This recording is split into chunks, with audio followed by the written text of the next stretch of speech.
말씀은 다니엘 3장 1절에서 8절 말씀이죠.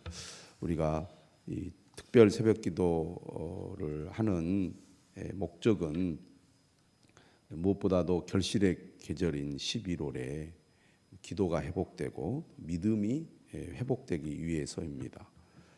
그동안 기도를 쉬었던 분들이나 또 믿음이 약해져서 하나님과의 관계가 좀 약해진 분들은 이 주간에 또 기도를 통해서 기도가 회복되고 믿음이 회복될 수 있기를 바랍니다. 그리고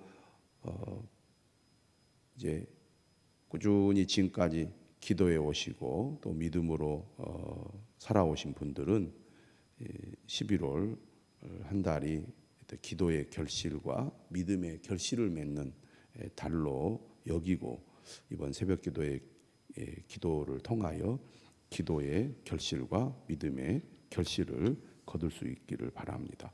성경은 우리에게 기도를 강조하잖아요. 기도와 믿음은 밀접한 관계가 있습니다. 우리가 야고보서 말씀 주일에 나누고 있지만 너희가 지혜가 부족하거든 후히 주시고 꾸짖지 아니하시는 하나님께 구하라. 그리하면 주시리라. 분명히 약속하고 있습니다. 그러므로 우리는 삶에서 늘 부족함을 느끼지 않습니까?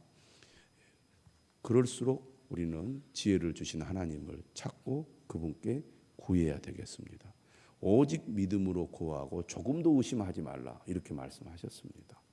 믿음이 있는 자가 하나님 앞에 나아가고 믿음이 있는 자가 기도하는 것이죠. 에레미야 33장 3절에서도 너는 내게 부르짖으라. 네가 알지 못하는 크고 은밀한 일을 내게 보이리라 분명히 약속하고 있습니다.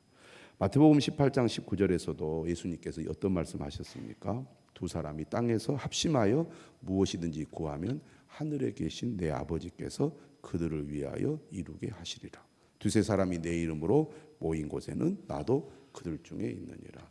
우리가 신앙생활하면서 여러 가지 체험이 많이 필요한데 그 가운데 기도의 체험이 매우 중요합니다. 무엇보다도 우리가 간절하게 기도하고 집중적으로 기도하고 합심하여 기도하여 하나님께서 우리의 기도에 응답해 주시는 것을 경험하는 신앙 체험이 반드시 필요한데 그런 특별 새벽 기도회를 통하여 여러분들이 더 강력하게 하나님께 기도하고 더 간절하게 하나님께 기도할 수 있기를 바랍니다. 다니엘은 참 불행한 시대에 태어나서 불행한 삶을 살 수밖에 없었던 인물입니다. 나라가 기울고 그리고 포로로 붙잡혀가서 미래가 전혀 없는 절망적인 삶을 살아갈 수밖에 없었던 다니엘입니다. 다니엘의 삶을 살펴보면 다니엘은 평생 외국 땅에서 고국에 돌아오지 못하고 살아야 했습니다. 여러분 다니엘서를 자세히 보면 다니엘이 결혼을 했다거나 자녀를 낳았다는 이야기가 없습니다. 어떻게 보면 그는 홀로 평생을 외국에서 이방인으로 살아갈 수밖에 없었던 참 불행한 시대의 불행한 인물이다. 이렇게 평가해 볼 수 있습니다. 그러나 그는 그런 절망적인 상황, 단절된 삶을 결코 좌절하지 않았습니다. 뜻을 정하였습니다. 뜻을 정하여 그가 믿음으로 하나님을 더욱 열심히 섬기겠다고 결심했기 때문에 하나님께서는 다니엘이 그 열악한 상황 속에서도 하나님의 영광을 위해 살아갈 수 있도록 해주셨고 그의 삶을 복되게 하셨습니다. 그런데 오늘 우리가 말씀을 보면 다니엘은 혼자 뜻을 정하는 삶으로 끝나지 않고 그와 함께한 친구들도 다니엘과 같이 뜻을 정하여 믿음으로 살아가도록 또 도왔을 뿐만 아니라 함께 협력하여 그러한 삶을 실천했다는 것입니다. 오늘 본문은 이제 이 이야기의 초점이 다니엘에게서 세 친구에게로 옮겨집니다. 오늘 본문의 주인공은 바로 다니엘의 세 친구들이죠. 어렸을 때 다니엘과 마음을 같이 하고 뜻을 정하여 믿음으로 살기로 결단한 그 삶이 오늘 본문에까지 이어지고 큰 위기 앞에 그들이 믿음의 행동을 하는 것을 보게 됩니다. 오늘 말씀은 매우 유명한 사건이죠. 1절을 보시면 느부갓네살 왕이 금으로 신상을 만들었습니다. 높이가 60규빗이요 너비는 6규빗입니다. 60규빗은 거의 30m에 가깝습니다. 보통 우리가 한 규빗 하면 45cm 계산을 하는데 이해하기 쉽게 50cm를 잡으면 5, 6, 33m죠. 그러니까 3m가 조금 못 되는 그런 높이니까 얼마나 큰 금신상이겠습니까? 너비는 6규빗이니까 약 3m에 달한다고 하겠습니다.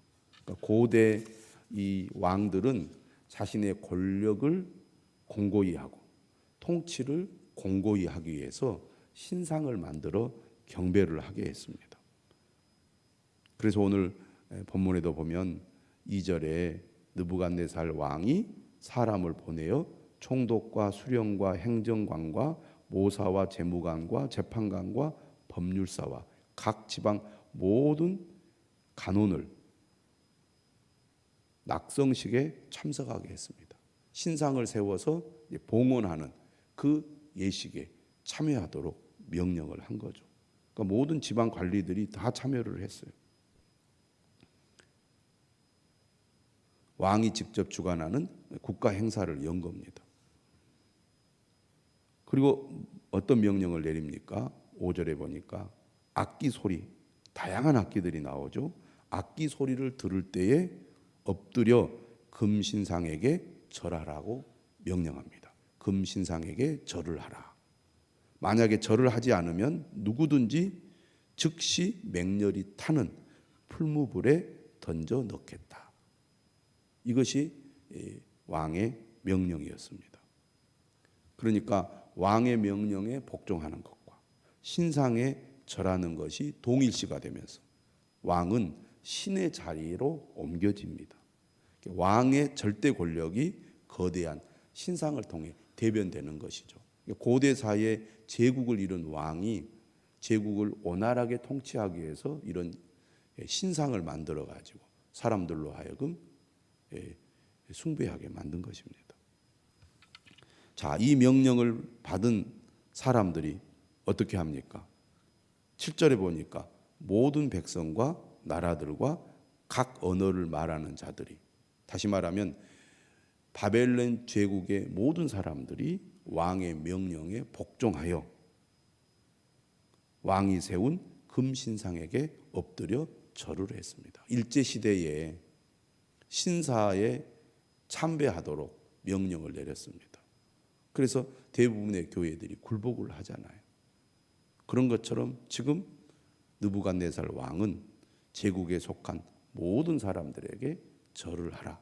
다시 말하면 왕에게 절대 복종하라. 그렇지 않으면 다 죽이겠다고 말을 했습니다. 그리고 그 말에 전부 다 순종을 하죠. 그런데 오늘 본문 8절에 보니까 어떤 갈대아 사람들이 유다 사람들을 고소합니다. 자, 여기서 갈대아 사람들은 일반적으로 우리가 구약 성경에 보면 바벨론 사람들을 가리킵니다. 바벨론 사람들과 갈대아 사람들은 동일어로 주로 많이 사용되는데 오늘 본문에서 이 갈대아 사람들은 좀 더 그 축소된 개념으로 사용이 됩니다. 다시 말하면 점성가들, 술사들, 이 사람들을 가리키는 그 용어라고 하겠습니다. 그러니까 지금 이 외국인인 유다 사람들이 포로로 잡혀와서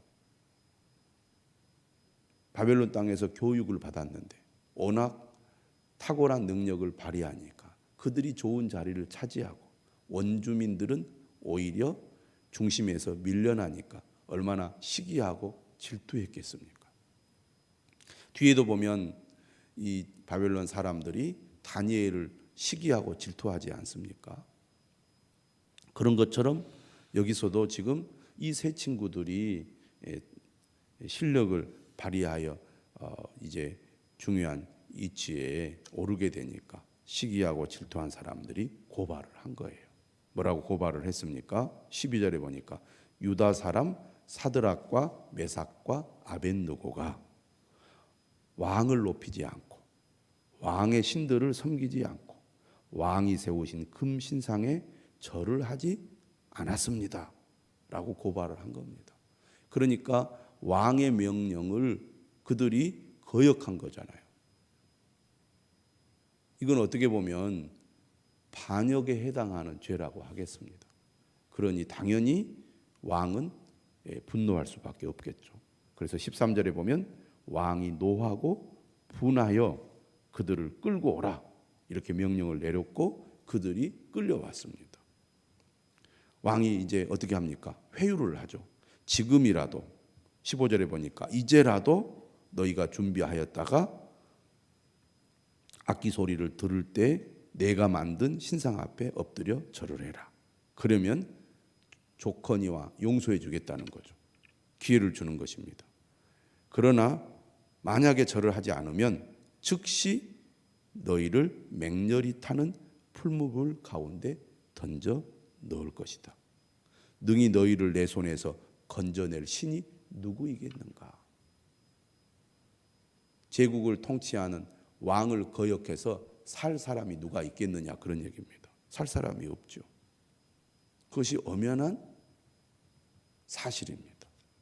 자, 이때 여러분 같으면 어떻게 하겠습니까?